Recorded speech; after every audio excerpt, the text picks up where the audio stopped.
4월은 가장 잔인한 달. 죽은 땅에서 라일락을 키워내고 추억과 욕정을 뒤섞고 잠든 뿌리로 봄비를 깨운다. 겨울은 오히려 따뜻했다. 잘 잊게 해주는 눈으로 대지를 덮고 마른 구근으로 약간의 목숨을 데워주었다. T.S. 엘리엇, 황무지 중에서. 정치적 실망감, 경기 침체, 취업난, 그리고 세월호. T.S. 엘리엇은 4월이 가장 잔인한 달이라고 한다. 만물이 약동하기 시작했고 우리는 더 큰 활기를 얻어야 하지만 그렇지 못하다. 지금 우리는 너무도 황폐하다. 하지만 언제까지 거기 황무지에 머무르고 있을 텐가. 이제 모두들 일어나서 모래를 털어내자. 그리고 웃자. 물리학자 아인슈타인의 말을 옮겨본다. 네가 하나의 게임에서 승리하려면 너는 먼저 그 게임의 규칙을 배워야 한다. 그 다음 너는 게임의 규칙을 배운 후 어느 누구보다 그 놀이에 몰입하여 그 놀이 자체를 즐겨야 한다. 우리 모두 배우고 즐겨서 결국 웃게 되길 바라며 41회 방송 뇌색인 프로젝트를 시작하겠습니다. 책과 소통하는 우리들의 이야기, 여긴 북치고 미치고입니다.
뇌가 섹시한 인간이 되기 위한 프로젝트 뇌색인 프로젝트.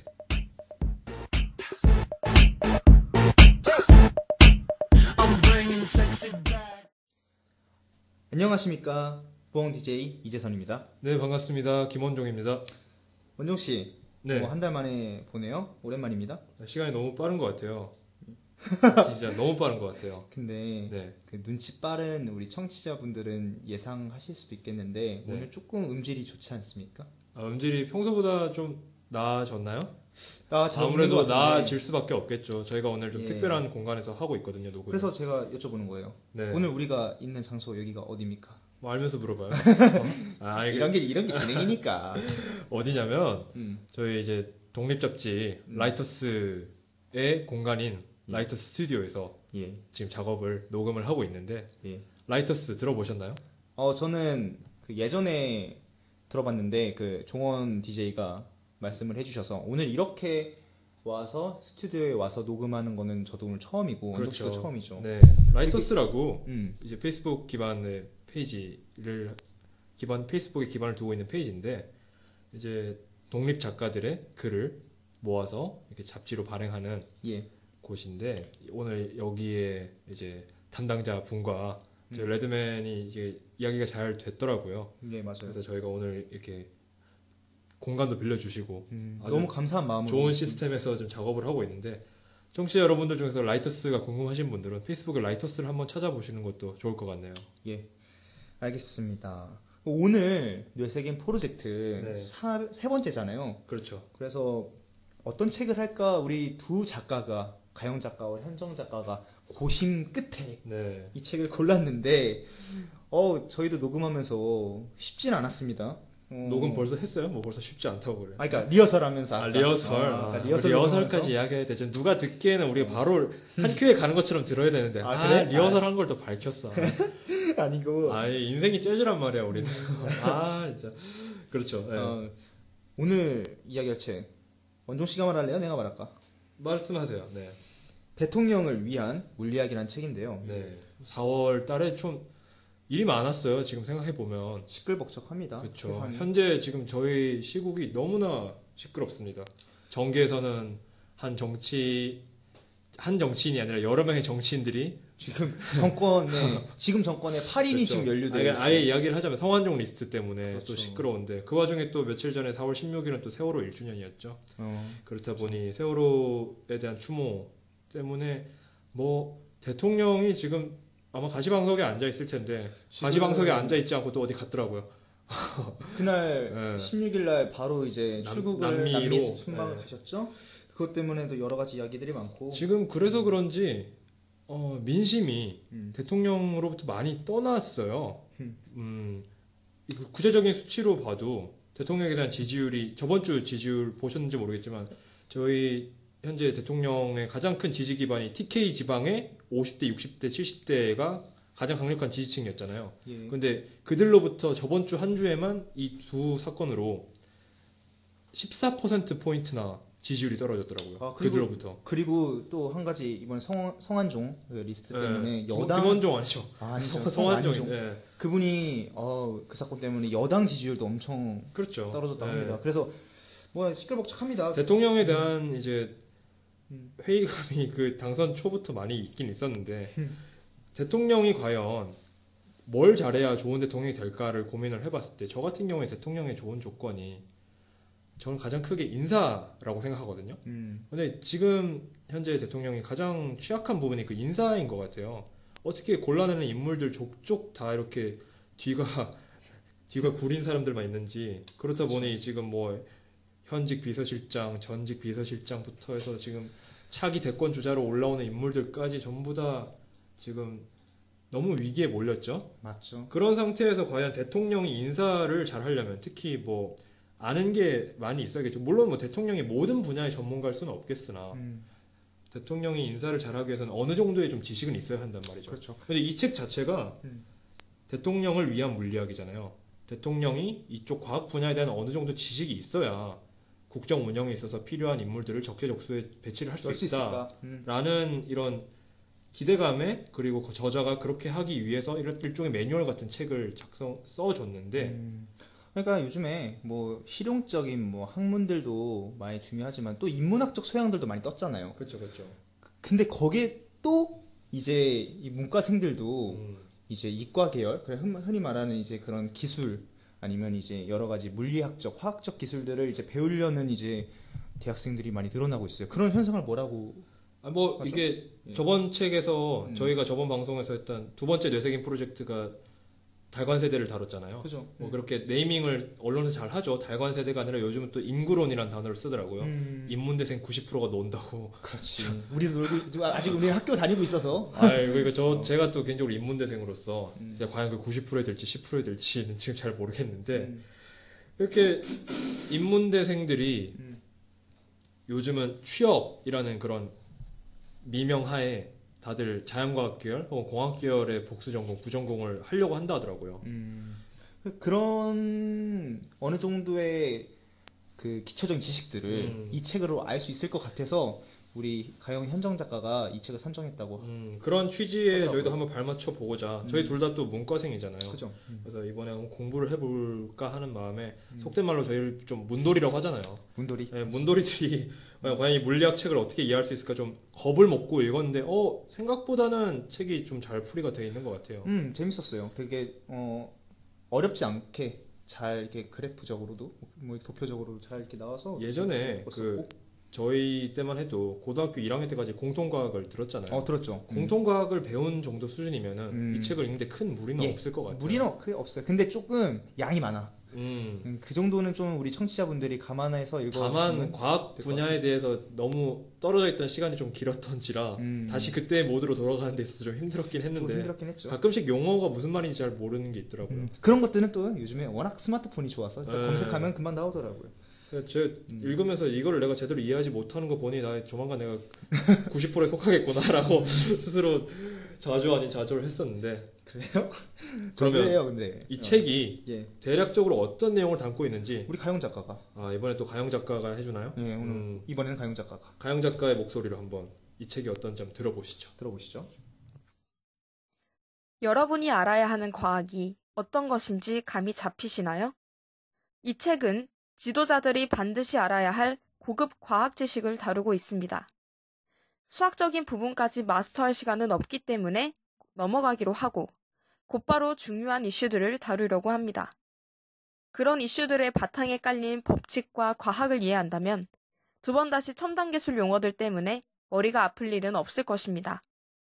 미리 한 가지만 말해두자면 이 책은 어떤 것을 전반적으로 다룰 수 있을 만큼 길지는 않습니다. 가장 핵심 사실과 아이디어, 대통령이 결정을 내릴 때 도움이 될 수 있을 만한 핵심적인 개념들만 다루고자 하는 책입니다. 우선 첫 번째 챕터는 테러리즘에 관한 이야기입니다.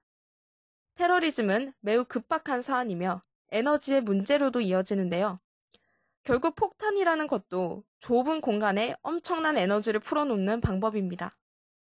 물리를 이해하고 나면 세계무역센터에서 벌어졌던 일도 좀 더 명확하게 보일 것입니다. 두 번째는 세상 모든 지도자들이 가장 관심 있는 주제인 에너지입니다. 에너지로 인해 전쟁이 일어나며 한 나라의 경제가 흥하기도 망하기도 하는데요. 에너지를 어디서 얻을 것이며 어떻게 쓸 것이며 또 어떻게 하면 낭비를 줄일 수 있을지에 대해 얘기합니다. 미래의 수소경제로부터 석탄, 석유, 태양열 에너지의 전망까지 놀라운 이야기들이 많이 들어 있습니다. 세 번째는 원자력입니다. 방금 말한 에너지와도 밀접한 관계를 가진 것이 방사능, 원자폭탄, 핵발전소, 핵폐기물, 즉 원자력인데요. 자국민을 보호하기 위해 핵을 이용해야 할지 배제해야 할지에 대한 의견은 전 세계적으로도 여전히 분분합니다. 자세한 사항은 두 DJ들로부터 들을 수 있습니다. 네 번째로는 우주입니다. 아폴로 11호가 발사된 이후로 40년이 지났지만 우린 아직 달에 못 가고 있습니다. 어째서일까요? 경제적인 문제? 인간의 의지? 아니면 과학? 우주의 가치, 그리고 궤도에 오른다는 것. 그 밖에 진정한 한계는 무엇일지에 대한 내용이 담겨져 있습니다. 마지막 다섯 번째는 가장 뜨거운 이슈인 지구온난화입니다. 굉장히 다양하게 걸쳐있는 물리학 분야에서 온난화 문제는 한 부분을 할애해야 마땅한데요. 그만큼 잘못된 정보가 진실처럼 알려진 분야이기도 합니다. 어떠한 부분이 왜곡되고 과장되고 오류였는지에 대해서 자세히 나와 있습니다. 이 또한 라디오를 끝까지 청취해 주시면 알 수 있습니다. 이상입니다. 가영 작가 줄거리 소개 잘 들었습니다. 네, 아유, 정리 잘 해줬네요. 가영 작가가 목소리도 나날이 발전해. 목소리도 발전해요? 목소리 읽는 스킬, 읽는 리딩 스킬이, 스킬, 리딩 스킬. 발음하지 마, 나 영어 못하니까. 알겠어요. 영문학과잖아. 알겠습니다. 자, 오늘 가영 작가가 이제 전체적인 이 책에 대한 줄거리를 좀 이렇게 이야기를 해줬고, 이 작가를 제가 소개하겠습니다. 작가가 누군가요, 이거? 저도 이 책을 접하면서 이제 처음 안 작가인데요. 네. 리처드 뮬러라는 작가입니다. 제가 간략하게 설명을 해드릴게요. 작가에 대해서. 중성미자의 연구, 그다음 및 핵 에너지 분야의 전문가입니다. 현재 UC 버클리 대학에서 교수로 재직을 하고 있다고 합니다. 미국 연방 정부의 고위 과학 고문을 또 지냈고요. 현재 미국 국방자문의 일원이기도 합니다. 이 사람이 또 유명한 거는 팟캐스트와 유튜브에서도 되게 유명해서 세를 좀 떨쳤는데요. 과학을 전공하지 않는 학생들을 위한 그의 강의가 2009년 UC 버클리 재학생이 뽑은 최고의 명강의로 뽑혔다고 합니다. 그래서 이 책을 처음에 딱 열면 추천사가 굉장히 많아요. 노벨 물리학상, 평화상, 여러 사회 저명한 학자들이 이 책을 추천했더라고요. 그런 추천사야 지인들한테 써달라고 하면 써주니까. 아니야, 이렇게 너무 염세적으로 보지 말자고. 아니, 이건 염세적인 게 아니라 사실이 그렇단 말이죠. 그래? 알았어. 네, 보통 서평 써주는 거나 추천사는 다 이렇게 써줘 하면 써줍니다. 알겠습니다. 그런데 어쨌든 간에 근데 제가 읽어보고 느낀 건 예. 아까 유튜브에서 공개된 그 본인의 영상이 가장 인기 있는 영상이라 했잖아요. 강의라고 했잖아요. 예. 그 말에 대해서는 좀 수긍이 가는 게 저 같은 문돌이가 읽어도 어떤 현상인지에 대한 이해가 되게 쉽게 잘 되더라고요. 그런 면에서 이 책을 저희가 다룬 데 있어서 큰 문제점은 없었는데, 물론 여기보다 더 깊이 있는 해석은 저희가 오늘 불가능합니다. 그죠. 너무 힘들어요. 지금 과부하가 됐는데, 오늘 이 책에 대해서 좀 이제 이야기를 나눠볼 건데, 총 5가지 이야기죠. 네, 5개의 챕터로 나눠져 있는데 일단 첫 번째가 테러리즘, 그다음 2부는 에너지, 네, 세 번째가 원자력, 그리고 4부가 우주. 네, 그리고 마지막 5번째가 지구 온난화에 대한 이야기인데 다 못하겠죠. 저희는 오늘 방송에서 이 5개를 다 다루려면 아마 방송 2부로 이어져야 될 것 같아서 오늘 크게 3가지만 이야기하겠습니다. 1부인 테러리즘, 예, 그리고 3부인 원자력, 예. 5부인 지구 온난화, 이 3가지 문제에 대해서 조금 더 자세하게 이야기를 나눠볼게요. 우주를 정말 하고 싶었으나 네. 우주라는 게 너무 어렵고 그다음에 저희가 당장 급하게 읽어서 이해할 수 있는 부분이 아니기 때문에 그냥 여러분들 인터스텔라 보세요. 아, 그게 더 좋을 거예요. 저희 설명 굳이 막 이렇게 들을 바에는 그래비티나 인터스텔라 보면은 우주는 해결될 거예요. 아마. 그렇습니다. 자, 네. 우리가 이제 그럼 테러리즘에 대해서 한번 이야기를 해보죠. 이거는 제가 우선 개요를 설명을 해드려야 될 것 같아요. 네. 9.11 테러 그리고 정확한 정황이라고 해서 제가 이 9.11 테러를 처음 기억이 너무 강렬하게 남았던 게 초등학교 6학년이었을 거예요. 저녁이었죠?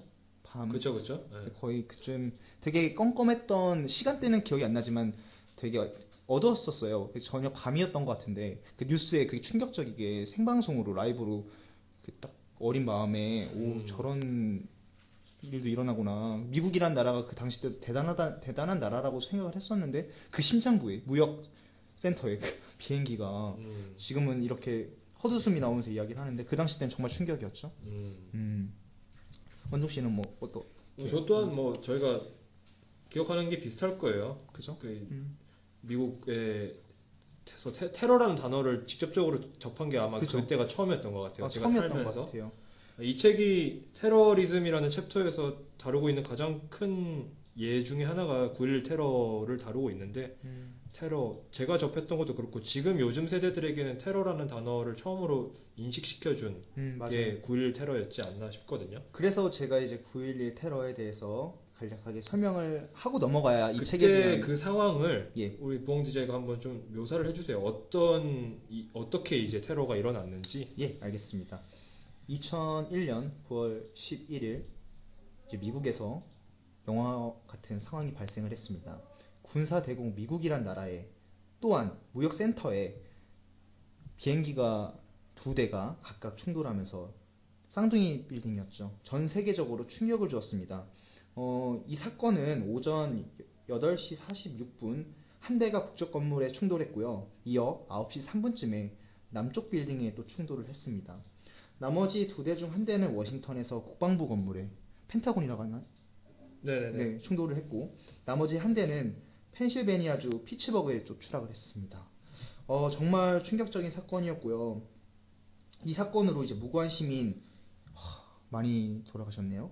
2,977명이 사망했고 6,291명이 부상했고요.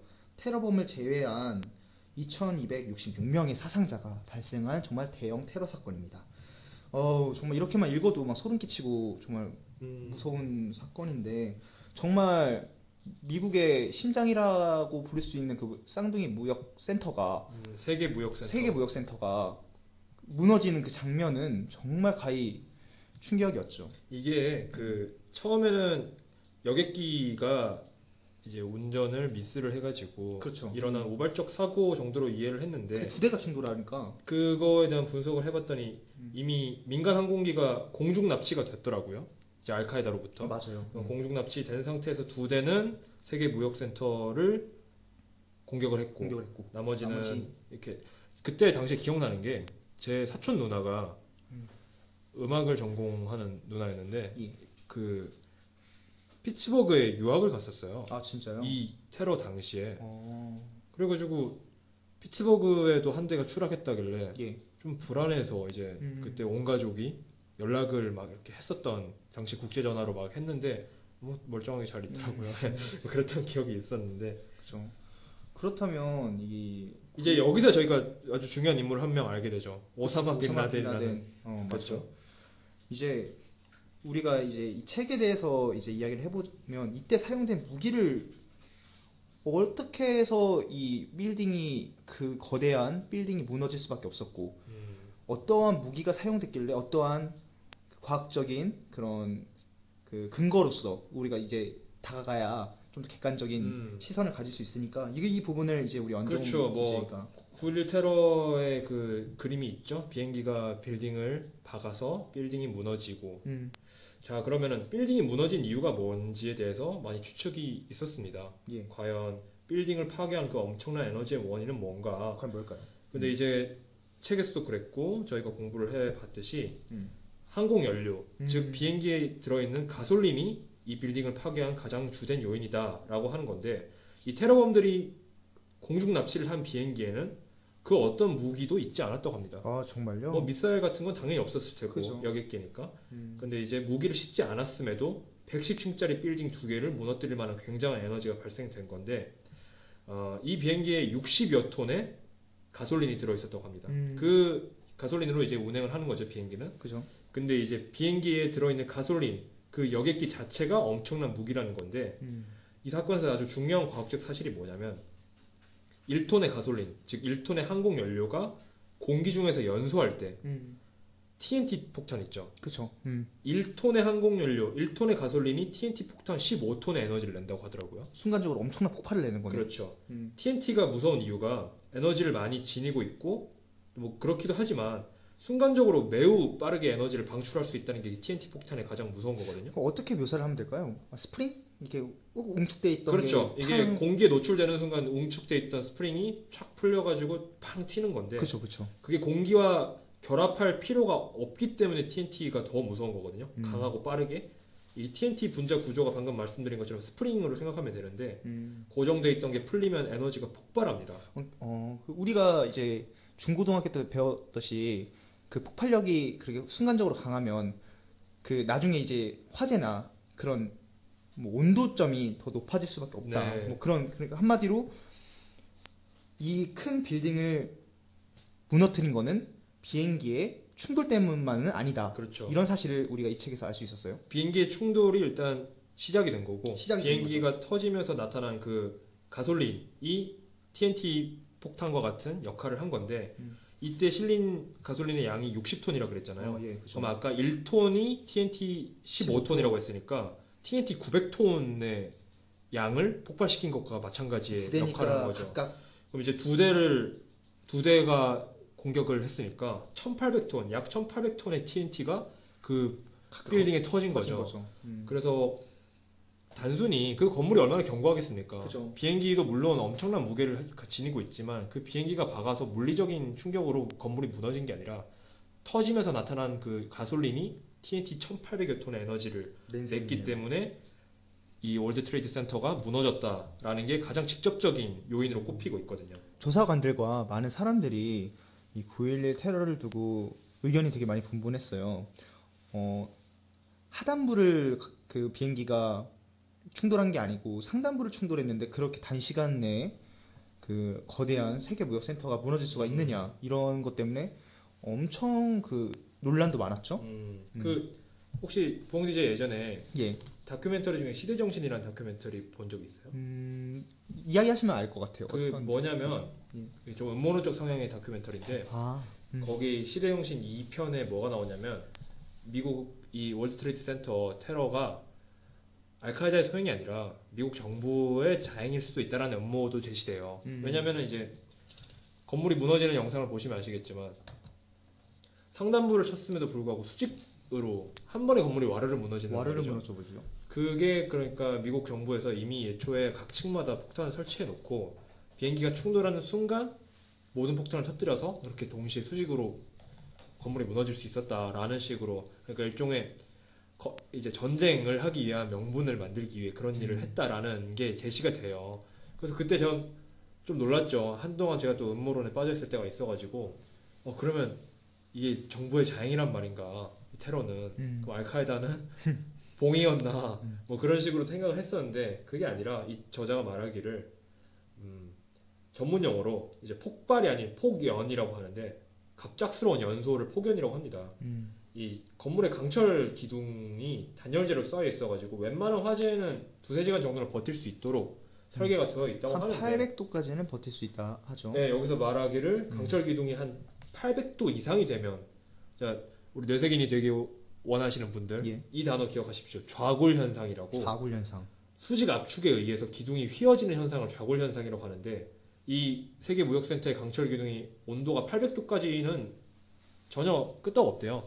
근데 이제 이 가솔린이 터지면서 급작스럽게 고온으로 올라가면서 약 800도 이상의 온도를 내면서 기둥이 휘기 시작한 거죠. 좌골 현상이 나타난 건데. 이 좌골 현상을 그냥 쉽게 말씀을 드리면 이 강철 기둥이 엿가락처럼 휘어지면서 그렇죠. 그 상단부의 그 하중들이 연쇄적으로 그렇죠.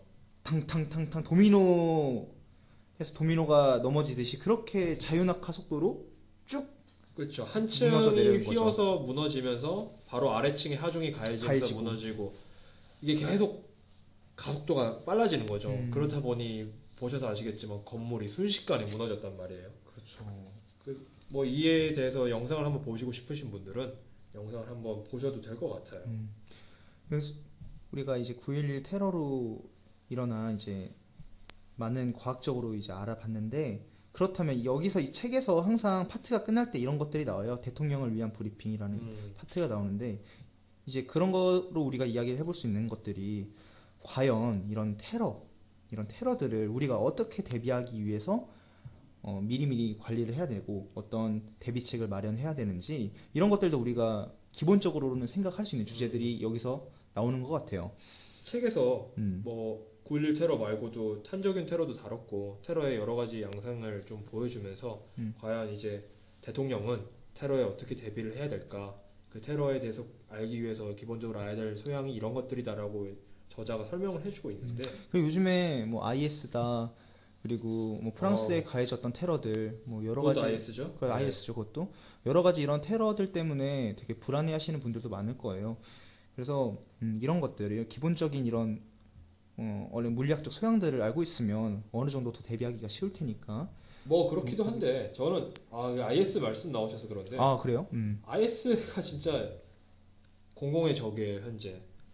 얘들은 도대체 왜 그렇게 사람들을 죽이고 다니는지 좀 이해가 안 되는 부분들이 많은데, 최근에 소말리아 쪽 IS가 케냐의 한 대학교를 테러한 사건이 있었습니다.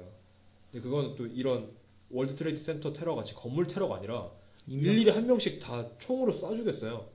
200명의 학생을 죽이는 이런 테러는 대비가 안 되는 테러긴 해요, 실은. 맞죠. 뭐 비행기의 레이더상으로 날아오는 동선을 파악해서 막을 수 있다거나 요추시켜가지고. 근데 이런 테러는 가장 원초적인 테러거든요. 그리고 뭐 샤를리 앱도 테러도 있었고. 그러니까 이런 테러들이 어느 문제점이 극단주의자들이 하는 테러잖아요, 이 IS 같은 그렇죠. 경우는. 근데 이게 전체 이슬람에 대한 반감으로, 이게 분노로 이게 표출되면 안 되는데, 그런 분노들이 너무 극단적으로 또 다른 폭력을 낳진 않을까, 그런 것들이 무섭고, 이 책에서 보시다시피 이런 폭력들은 결국 모든 걸 다 잃어버릴 뿐이죠. 이런 것들을 잘 대비하고 대통령들이 이런 기초적인 물리학적 지식들과 이런 걸 알면 좋겠다, 이런 걸로 마무리를 할 수 있겠고. 또 한 가지 또 재밌는 건 이 현대전이 정보전의 양상으로 가고 있다 보니까 요즘 새로운 테러가 이제 사이버 테러잖아요. 그죠. 뭐 최근에도 청와대 서버가, 최근이 아니고 좀 됐지만 청와대 서버가 북에 의해서 서버 다운되는 현상도 있었고, 이런 사이버 테러까지 일어나는 거 보면은 테러라는 게 저희가 예측할 수 없는 테러들이 앞으로 또 일어날 수도 있을 것 같고, 테러리즘에 대한 경각심은 언제나 늘 가져야 될 것 같고요. 그죠. 그래서 이런 거를 한번 읽어보면 또 경각심도 생기고, 그죠.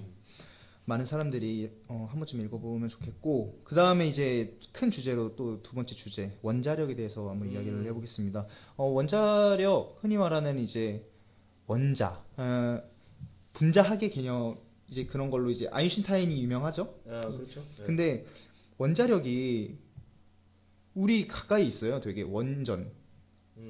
그렇죠. 그 지금 우리가 쓰는 전력, 우리나라는 특히 대부분이 원자력 발전으로 이루어져 있는 나라라고 하고, 그것들이 더 바닷가나 그쪽에 위치를 하고 있어요. 네. 일본이 일본 대지진 쓰나미 때문에 완전 한번 초토화가 돼서 지금까지도 국제적으로 사회적인 문제가 되잖아요. 대지진보다 그 후쿠시마 사태가 후쿠시마 원전 사태죠. 그게 네. 더 지금 큰 세계적인 문제로 하고 근데 있는데, 이게 방사능 하는데 실제로 이렇게 우리가 다니고 있는 이 평시에도 그러니까 방사선에 노출이 돼 있다고 하더라고요. 근데 그게 아주 미미해서 그렇지. 제가 구체적으로 말씀을 드리면요. 네네. 우리는 이런 방사선을 연간 0.2g 정도 받고 살고 있어요. 하지만 이것들은 0.2g이 아니고 그죠? 0.2램. 0.2램. 아, 네. 여기 0.2램이가 되어 있네요. 단위가 램이거든요. 네. 그렇다면 0.2램 정도를 받고 살고 있는데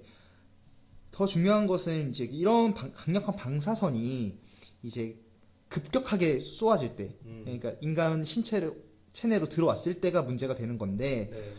피폭이라고 하죠. 그렇죠. 이런 걸 피폭이라고 하는데 이거에 대해서 이런 게 무서운 거예요. 그러니까 이 피폭이 되면 물론 그 세대도 재앙이지만 그 그러니까 이제 그 그렇죠. 후대까지 그런 나쁜 이제 피폭 세대라 하죠. 그런 것들이 이제 이어져서 뭐 기형아 아니면 뭐 아기 때 이미 병을 막 다 달고 나온다던가 그렇죠. 여러 가지 사회적 돌연변이들도 돌연변이 탄생하는 그게 방사능 문제점인데 가장 뭐 무서운 후유증 중에 하나인데 이게 그렇죠. 실제로 방사성 이 지구 아주 깊은 곳에서 라돈가스라는 게 나오고 있고 우리는 그 라돈가스에 노출돼 있대요. 평상시에도. 아, 평상시에도. 그래서 우리도 평상시에 방사능에 노출돼 있는데 그 정도가 매우 미미하다는 거고 0.2램이라는 건데 이게 200램 이상으로 가면은 그때부터 이제 매우 위협적인 아프기 시작한다는. 예.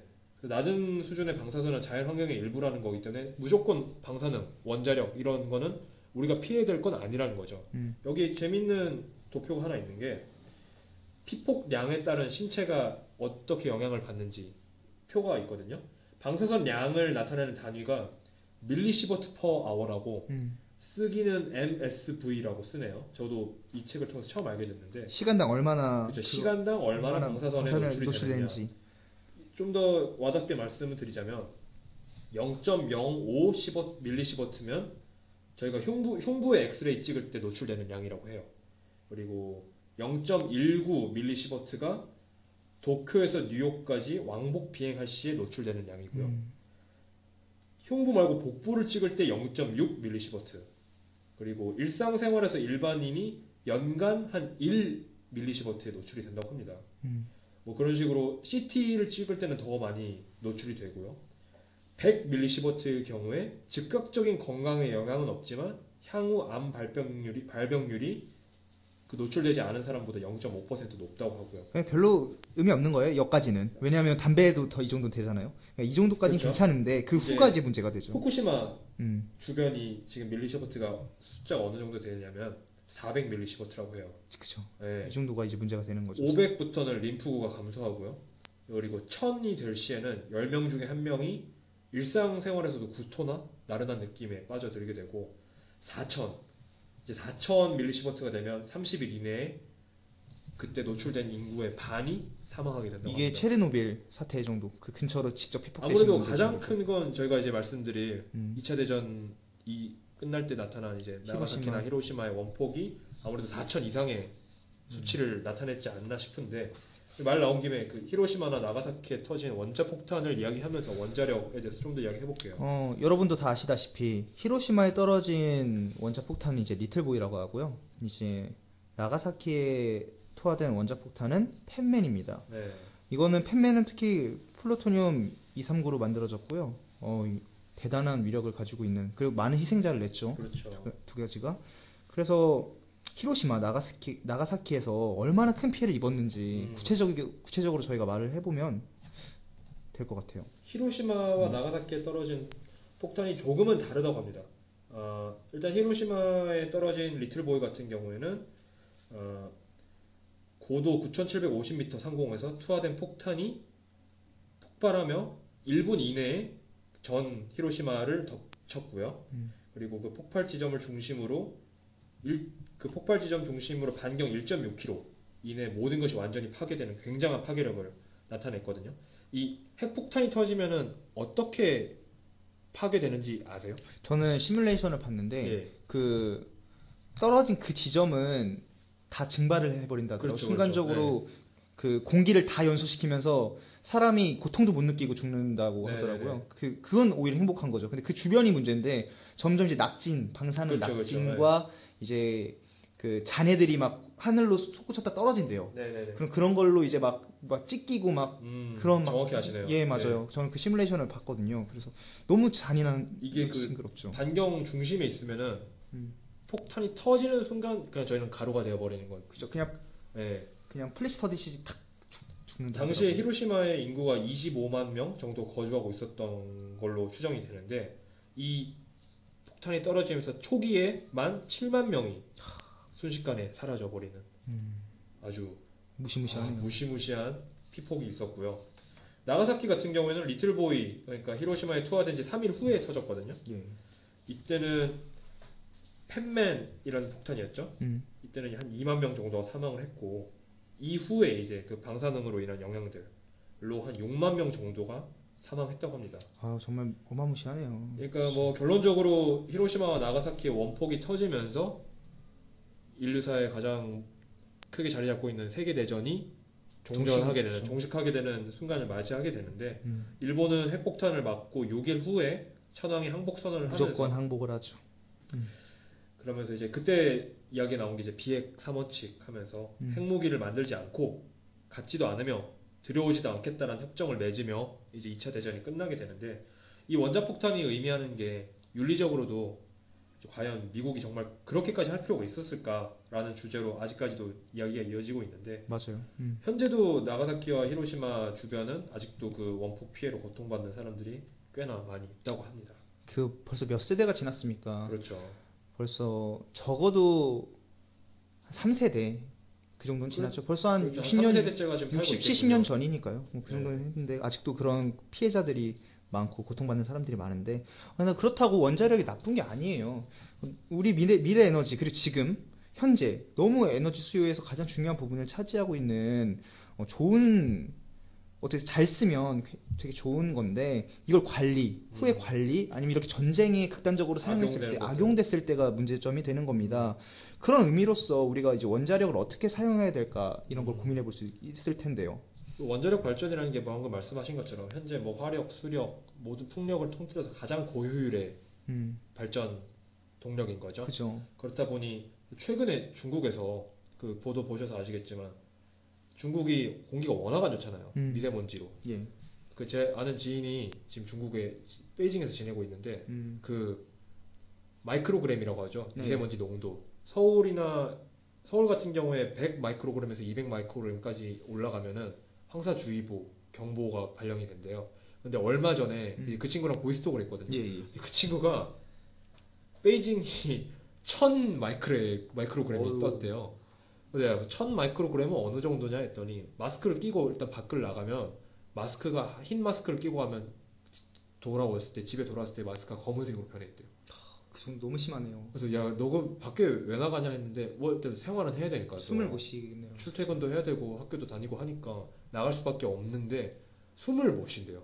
갔다 오면은 그날은 씻어도 나오고 막 기관지에서 코나 이제 뭐 이런 것들이 너무 심각한데요. 그런 곳에서 지내는데 중국이 기본 여태까지 화력 발전에 좀 많이 의지를 하고 있었는데 중국이 이제 G2에 관여를 오르면서 이제 우리도 원자력에 집중을 할 때가 됐다라고 해서 원전을 25기를 짓겠다는 계획을 밝혔는데 이제 요즘은 중국이 뭐 사드니 AIIB니 해가지고 숨만 쉬어도 세계 이목이 집중되고 있잖아요. 맞아요. 근데 중국 원전을 25기 짓는다고 했더니 수많은 단체에서 미쳤냐. 근데 그 문제점이 바로 이거잖아요. 그 중국에서 원전을 짓겠다는 게 결국 동쪽인데 그렇죠. 그 동쪽이 우리나라에서 서해랑 서해랑 맞닿는 거죠. 맞닿는 거죠. 네. 만약에 그게 지진이나 뭐 자연재해로 만약에 후쿠시마 사태가 일어나면 후쿠시마는 지금 태평양 쪽으로 흘러가지만 중국에서 만약에 그런 사건이 일어나면 바로 직격탄이 그렇죠.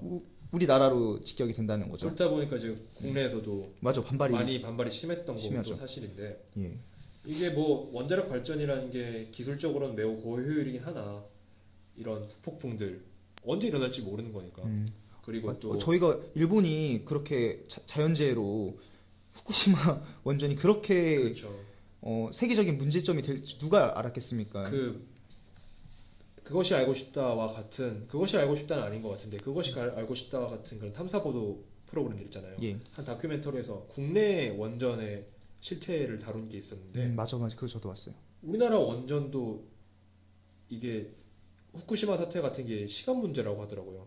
언론에서 보도만 안 될 뿐이고 쉬쉬하고 있는데 실제 우리나라 원전에서도 크고 작은 문제들이 많이 발생한다고 지금 해요. 가동을 지금 멈춘 그래서 가동이 중지된 곳도 있고 것도 있다고. 그렇다 보니까 이게 원전이라는 게 효율에 비해서 너무나 리스크가 큰 건 사실이에요. 또 그리고 전쟁이 일어나게 되면 이제는 총격전이 아닌 폭탄으로 일어나는, 그러니까 말 그대로 하루 안에 전 세계가 날아갈 수 있는 그런 시대가 됐기 때문에 원자력에 대해서 조금은 더 우리가 좀 민감할 필요가 있을 것 같아요.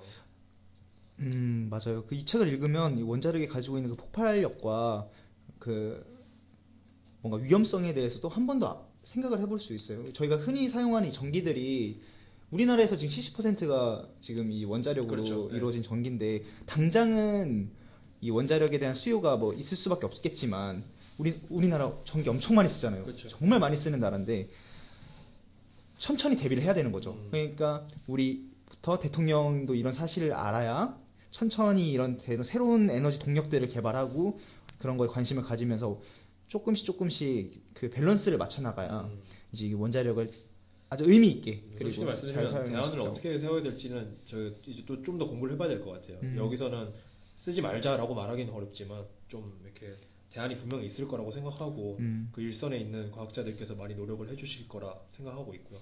이 핵에 관련돼서 가장 큰 물리학적인 기본을 제시한 게 아인슈타인이었잖아요. 그죠. 아인슈타인이 세계대전의 참혹함을 보고 굉장한 자괴감에 빠졌대요. 내가 개발한 기술이 이 죽을 때까지 원리가 후회했잖아요. 원리가 인류의 멸망을 위해 쓰였다는 게 너무도 괴롭다 이런 이야기를 했었다고 하는데 앞으로는 그런 일이 없길 바라며 그런 그죠. 식으로 이제 원자력에 대해서 좀 공부를 해봤고요. 그러면 이제 주요 에너지원을 좀 이따가 지구 온난화라는 저희가 또 큰 주제가 있잖아요. 그것과 같이 또 이야기 해볼 그렇죠. 거니까 이제 주요 에너지원은 후에 이야기하면 될 것 같고 이제 세 번째 주제, 큰 주제 지구 온난화에 대해서 한번 이야기를 해보겠습니다.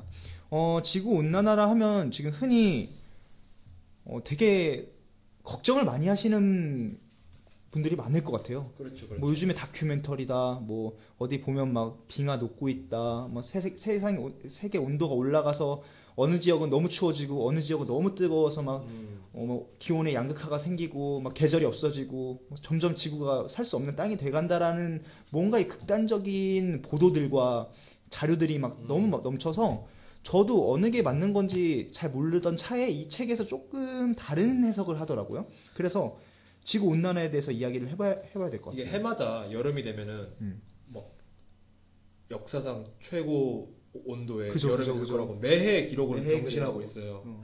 그거 보면은 이것들의 원인이 다 지구 온난화다 그렇게 이야기했는데 우리가 뭐 흔히 말로 지구 온난화 하는데 지구 온난화의 원인이 뭔지에 대해서 저도 본격적으로 알게 된 거는 이 책으로 인해서거든요. 지구 온난화라는 개념을 이해하기 위해서는 온실 효과라는 단어에 대해서 먼저 접근을 해봐야 돼요. 온실 효과. 온실 효과 뭐 많이 들어보셨겠지만 온실 효과라는 게 뭐냐면 예. 이 대기를 가지고 있는 행성 표면에서 우리로 예를 들면 지구죠. 지구에서 나오는 복사 에너지가 대기를 빠져나가기 전에 흡수돼 가지고 그 에너지가 대기에 남아 기온이 상승하는 현상인 건데요. 온실 효과라는 거는 이 대기과학, 물리학 중에 대기과학에서 가장 기본적인 사실인 거죠. 이 대기가 온실의 유리처럼 기능을 하기 때문에 온실 효과라고 부르는 거거든요. 하지만 이게 온실의 정확한 원리는 땅이 태양빛을 흡수해서 온도가 상승한 후에 그렇게 해서 데워진 공기가 확산되는 것이거든요. 근데 그거를 온실, 그 유리가 비닐하우스 같은 거죠. 그죠?가 막음으로써 온실 내부의 온도가 상승한다는 데 있는 건데 이 온실 효과가 없으면 바다도 꽁꽁 얼어붙게 되는 거고 적어도 이제 물과 따뜻한 환경에 의존하는 생물들은 살아남을 수 없게 된다는 게 온실 효과 덕분에 우리가 존재한다라는 거죠, 결국에는. 하지만 이에 따른 또 다른 위험도 있는 건데. 그러니까 그런 위험들이 정말 우리가 흔히 지금 가장 문제점으로 하는 게 남극, 극지방들이 녹고 있다. 그런 것들이 되게 걱정도 많이 하시고 그리고 다큐멘터리를 봤을 때 어떻게 세상이 점점 뭐 이렇게 해수면이 높아지면서 막 뭐 일부 섬들은 잠기고 있어, 녹고 있어, 그러니까 막 점점 해수면이 올라가면서 이제 땅들이 점점 없어질 거야 이런 것들을 저도 걱정을 많이 했었거든요. 근데 이 책에서 되게 뒤통수를 치는 파트입니다. 이게 과장되고 왜곡되었다. 이렇게 설명을 하고 있는데 저는 그래서 이 부분을 한번 설명을 해드릴게요. 이 챕터에서 가장 많이 인용되면서 비교되는 것이요, 엘 고어의 불편한 진실이라는 다큐멘터리를 말하고 있습니다. 네. 이 엘 고어라는 분은 이제 클린턴 그 대통령 시절 때 부통령을 그렇죠. 지내셨던 분이라고 하는데요. 또 이제 간단히 설명을 할게요. 엘 고어는 2006년 지구 온난화에 관한 다큐멘터리 영화 불편한 진실에 출연을 했고요. 2007년도에 지구 온난화 그리고 그에 따른 환경 파괴의 위험성을 전 세계적으로 환기시켰다. 이런 거에 대해서 노벨 평화상까지 수상을 네네네. 하게 됩니다. 하지만 이게 제 기억에 맞다면 그 아카데미 시상식 다큐멘터리 영화 부문도 이 불편한 진실이 수상했어요. 예, 맞아요. 예. 그러니까 이것들이 우리가 지금 대중들이 지구 온난화에 대해서 아는 것들 대부분이 어느 정도는 과장되어 있다. 그리고 어느 측면에서는 왜곡이 되어 있다. 이 책에선 그 점을 따끔하게 지금 지적을 합니다. 네네. 그 부분을 저희가 세 가지로 이야기를 해볼 건데 원종 씨가 좀 약간 소개를 해주시죠. 흔히 말하는 방금 언급하셨던 것처럼 극지방들의 얼음이 녹고 있어서 해수면이 상승한다라고 하는 건데, 이 사실상 지구 온난화 모델이라는 게 이 남극의 얼음이 녹고 있다는 것과 좀 되게 모순적인 내용을 가지고 있다라고 저자는 언급하고 있습니다.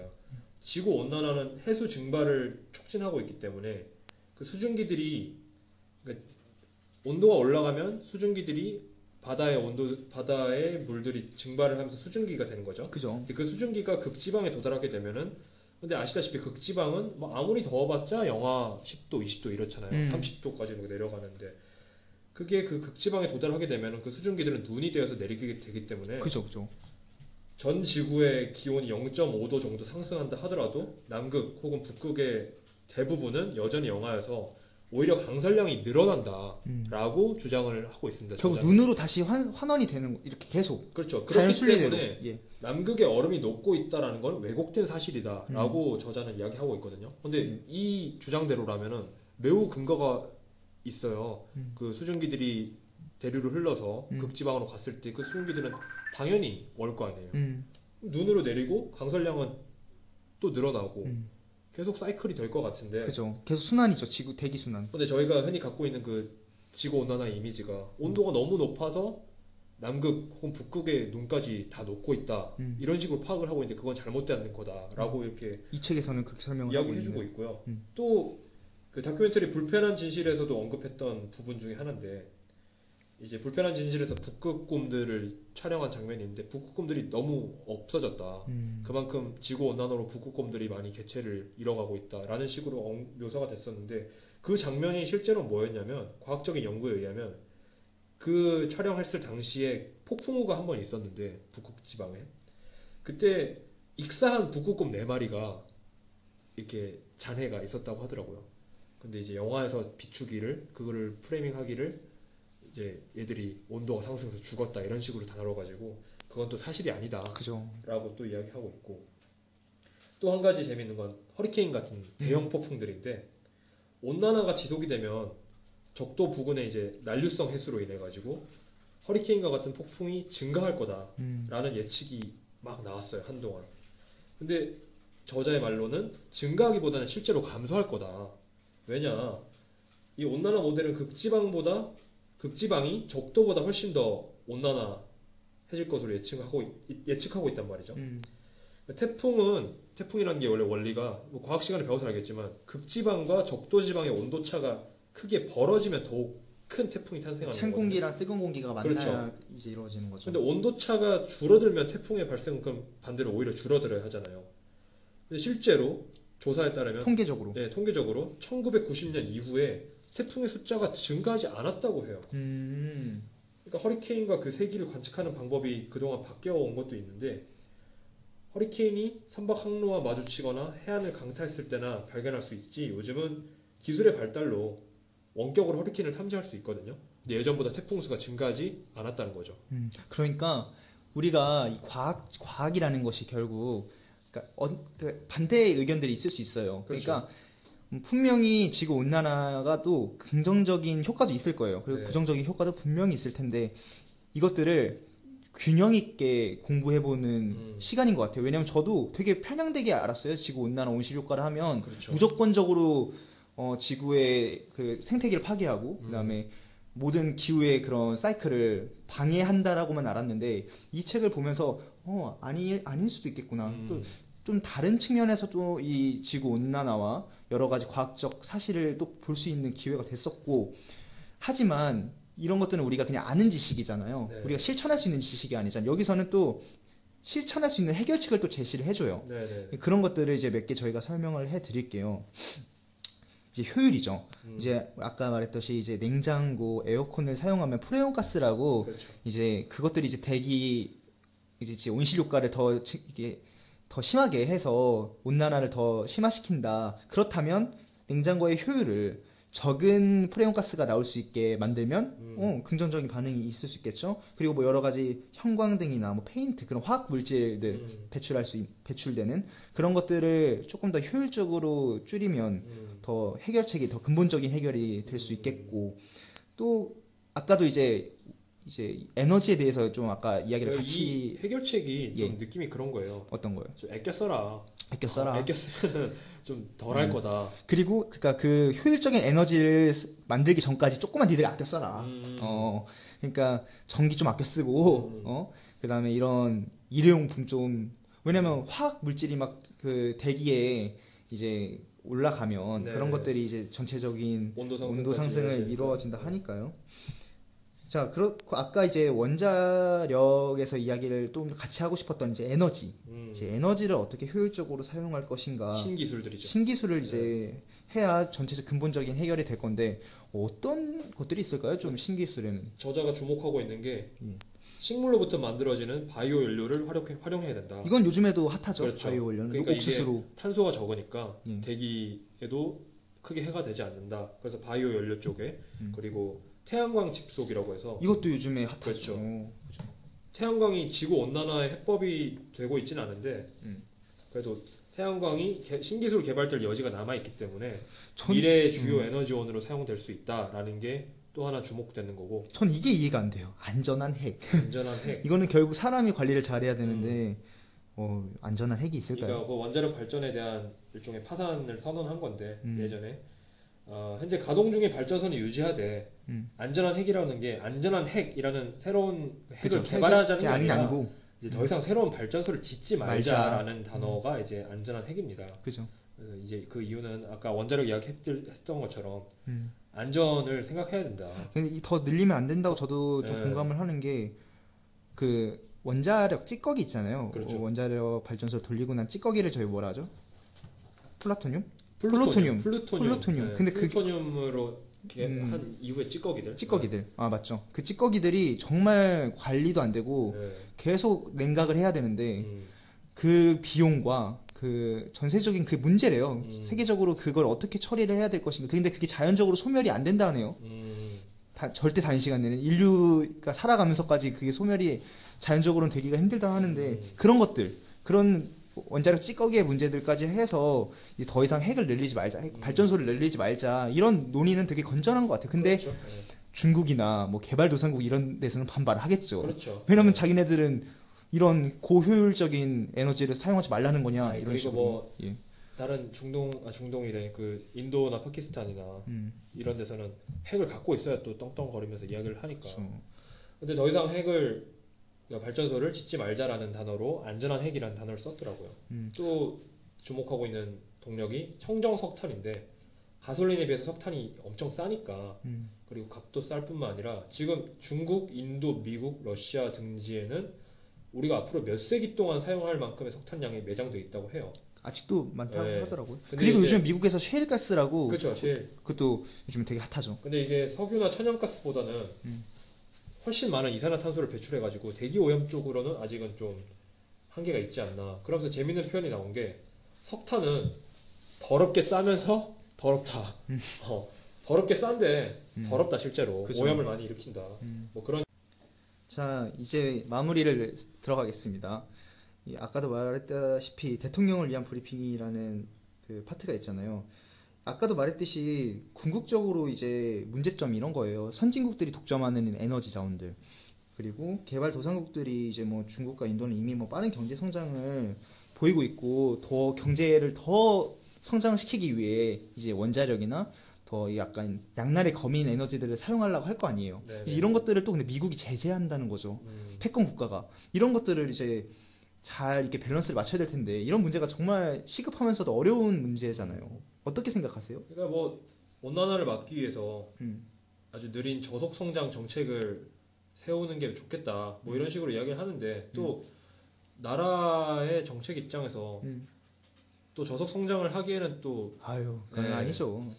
그렇다 보니까 아까 여기서 제시한 것처럼 이런 신동력들에 대해서 신성장 신성장 동력들에 대해서 좀 이제 좀 과감하게 투자를 하고 궁극적으로 에너지를 절약하면서 효율을 높일 수 있는 방법들에 대해서 고민을 해보는 게 지금의 시점이니까 단순히 성장을 천천히 해라라고 한다기보다는 아까 말씀드렸던 뭐 청정 석탄 그리고 뭐 원자력 발전 특히 뭐 핵 뭐 원자력은 더 이상 만들지 말고 이런 식으로 주목되는 지금 이거 제가 방송을 하면서 느낀 건데 요 목록들을 좀 주식을 몇 개 사야겠어요. 그래 맞아.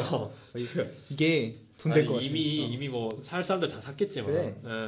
뭐 셰일가스도 이미 이제 한번 언급이 된 이후라서 신문에 나오면 언론에 이미 던져지면 그렇죠, 아는 사람들은 이제 끝났어요. 원래 주식이라는 게 그러면 안 돼. 모를 때 해야 돼. 이게 결말이 또 이게 또 이상한 식으로 갔는데 어쨌든 뭐 이 에너지까지 지구 온난화와 아까 언급했던 원자력 그리고 처음 이야기했던 테러리즘 이렇게 크게 세 맥락을 다뤄봤는데 우주에 대해서 저희가 언급하지 못한 부분은 좀 아쉽긴 합니다만 아까 서두에 말씀드렸듯이 인터스텔라 보시고요.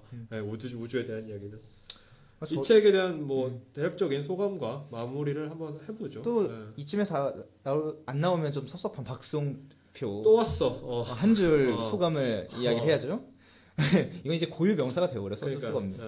이제 학교에서 우리가 이제 흔히 배우던 과학 지식을 다 이제 까먹었잖아요. 저희 문과생으로서 이제 대학교 와서 이제 무슨 뭐 화학을 들었겠습니까? 제가 뭐 어쩌다 뭐 교양 한두 개씩밖에 못 들어서 뭐 기억도 못 하는데 오늘 이 책을 읽음으로써 한 번 더 쉽게 그리고 과학에 대해서 그리고 물리학이라는 학문에 대해서 흥미를 가지고 읽을 수 있었던 것 같고요.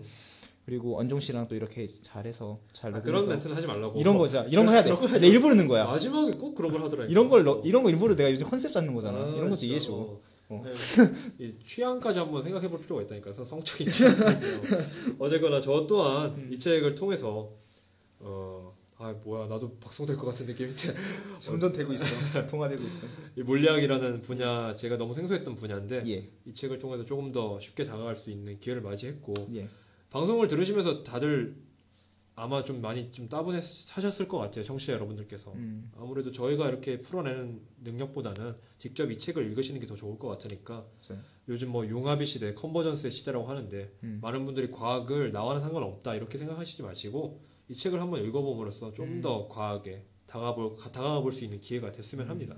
그러니까 인문학도 중요하지만 저도 이런 이제 비문학의 이런 과학 파트 있잖아요. 네네. 약간 그리고 이제 뭐 기술적인 이런 것도 저도 한 번쯤은 이렇게 공부를 더 해보고 싶은 약간 욕구도 들고 그 다음에 여러분들도 이 책을 읽어보시면 뻥치지만 안 할 거잖아. 안 할 건데 나중에라도 이런 책들을 읽어보시면 큰 지적 허영심을 마구 뿌리고 다닐 수 있을 것 같아요. 왜냐 우리는 뇌생인이 될 거니까. 뇌생인이 될 거니까 약간 이런 잡지식들이 늘어나 뭐 이런 거 좋은 것 같아요. 너무 길다 끝내자. 알겠습니다.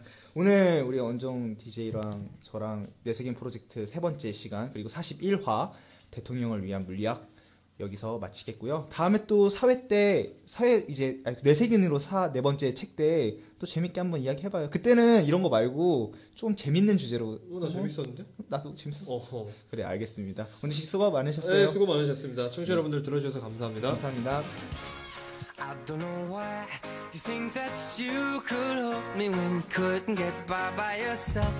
And I don't know who. 안녕하십니까 부엉 DJ입니다.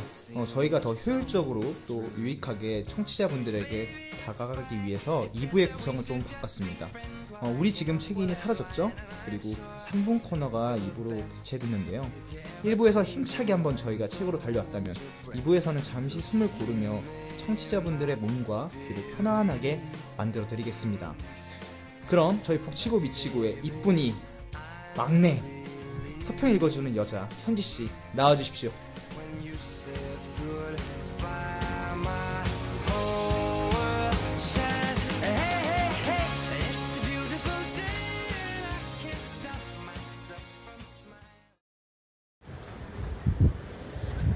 북치고 미치고에서는 리플 커뮤니티의 서평을 소개해드립니다. 이번에 소개해드릴 서평은 이상민 씨가 써주신 김현수 작가의 네가 누구든 얼마나 외롭든입니다. 본문의 일부를 들려드릴게요. 연인들은 서로를 어루만짐으로써 자신들만의 우주를 만든다. 또 어루만짐은 말이기에 그들의 이야기가 탄생하는 순간이기도 하다. 지금 이 순간에도 우주 어디선가 새로운 이야기가 탄생하고 있을 것이다. 사람은 역사 속에 살아가면서도 자신만의 이야기를 지닌다. 그리고 다시 반복하자면 말은 연결되기 위한 속성을 지녔다. 그래서 역사라는 이야기 속에 담긴 우리라는 이야기는 모두인 동시에 하나다. 우린 연결되어 있다. 연결짓기 위해 사랑을 하게 된다. 김현수는 사람에게 내재되어 있는 근원적인 고독을 얘기하고 싶었던 것일까? 아니면 다시 돌아오지 못할 순간들의 소중함을 포착하려 했던 것일까?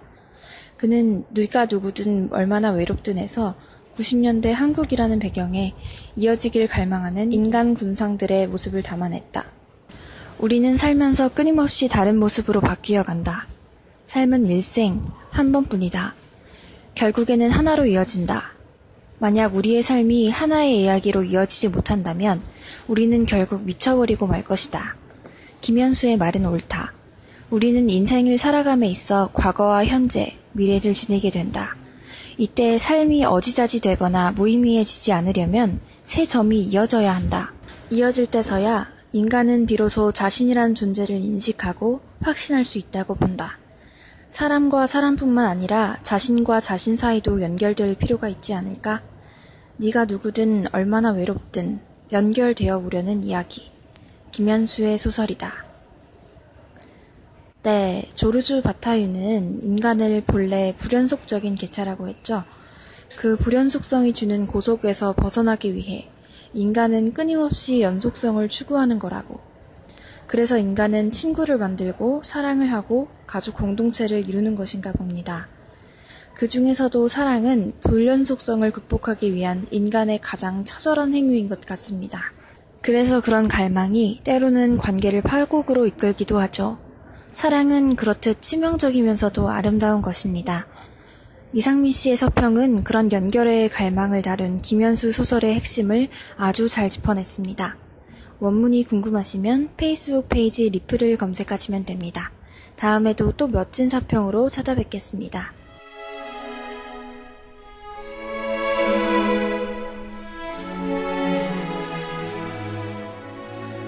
아모르 파티. 독일의 철학자 니체가 남긴 말이죠. 우리말로 운명애라고 해석이 되는데요. 인간적이면서 진심으로 인간다운 삶을 회복하고 싶었던 니체는 이렇게 말했습니다. 자신의 운명을 받아들이고 그러한 그 운명마저 사랑하는 사람이 되어라. 니체는 매 순간을 긍정적으로 살아가는 방법을 선택하기를 바란 것입니다. 부정하지 말자. 받아들이자. 온몸으로 맞이하고 온몸으로 껴안아라. 그리고 이왕이면 그것들을 좋은 방향으로 이끌어보자. 라며 긍정 또 긍정의 자세를 강조했는데요. 한 사람이 그 사람의 삶에서 일어나는 모든 일들, 나빴던 일들, 고통스러운 일들도 좋은 경험 혹은 적어도 필요했었던 경험으로 받아들이는 태도를 가진다면 아마도 지금 인생을 아주 잘 살고 있는 게 아닐까요?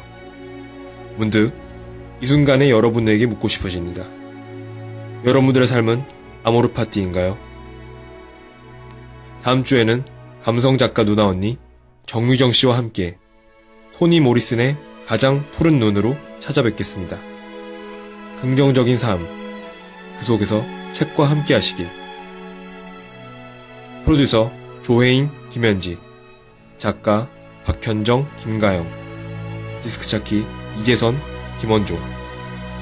고맙습니다.